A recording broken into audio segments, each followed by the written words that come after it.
A couple of years ago now, I went out and bought myself an ICom IC-705. And while I had some growing pains with it, I quickly learned through repeated use that this product has some very solid features that resonate well with me that may not be the same ones that you're familiar with. Stick around and I'll dig into those.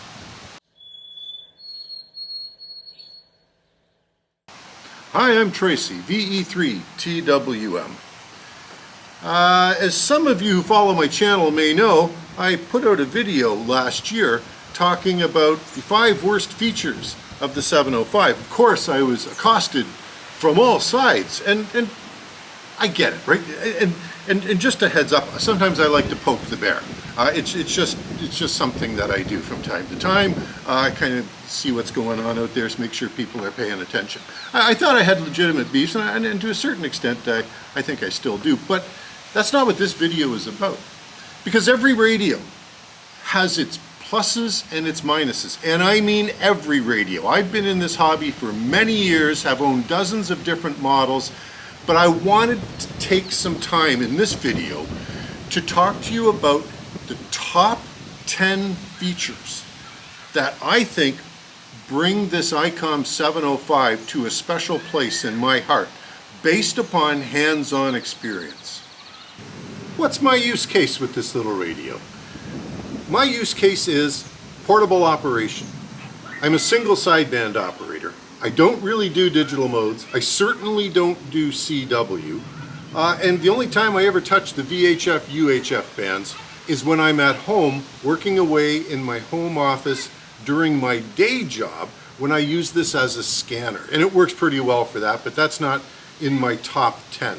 So I want you to know that my use case may not match yours. Therefore, my top 10 features may not be the same as yours. Hey, ICOM has built in so much technology into this little box that I don't know if I'll ever be able to use it all. Anyway, let's get on with the list. First up on my list is the built-in SWR graphing. ICOM has been doing this for years on their radios, and for some reason, a lot of other manufacturers have not followed suit. But this is a terrific tool to have if A, you don't have an antenna analyzer to help you fine-tune an antenna into resonance when you are out in the field, or if you've forgotten your analyzer at home. Nice feature. I'm glad that the radio's got it. Next up, a multi-function meter display on the screen. I don't see other vendors doing this, and it is a tremendous asset in the field for keeping an eye on multiple transmit characteristics like your SWR, like your compression and your ALC.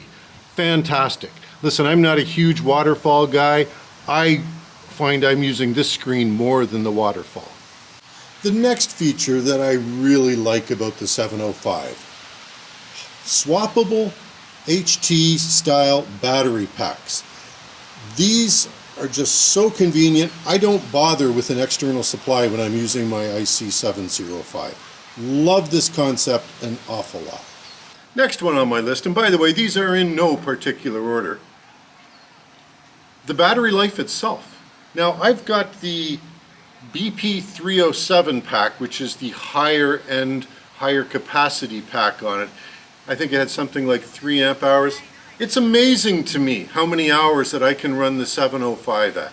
So as mentioned just previously, I tend not to run external power when I'm using this because the battery packs give me such a good life, I don't have to worry about it.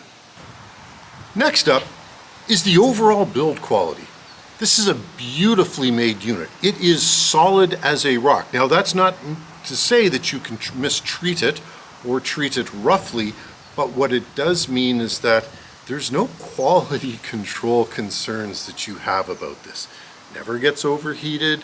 The knobs are very solid. You just get the feeling, you know when you're running with a product like this, that if you take care of it, it's going to last for years and years. Here's the next thing that I really like. And that's the mounting holes you'll find on the bottom panel, including the camera standard 1/4 inch, I believe it is. So I just use a little camera mount that's got this telescoping mechanism on it to allow me to adjust it for any angle. But you can also mount it on one of these platform style mounts you could use in the car, for example. It opens up a variety of use case options for you. Well done, ICOM. Means you don't need to add in an additional piece of something to get this radio put securely where you want it. Next up on my list, VHF and UHF single sideband.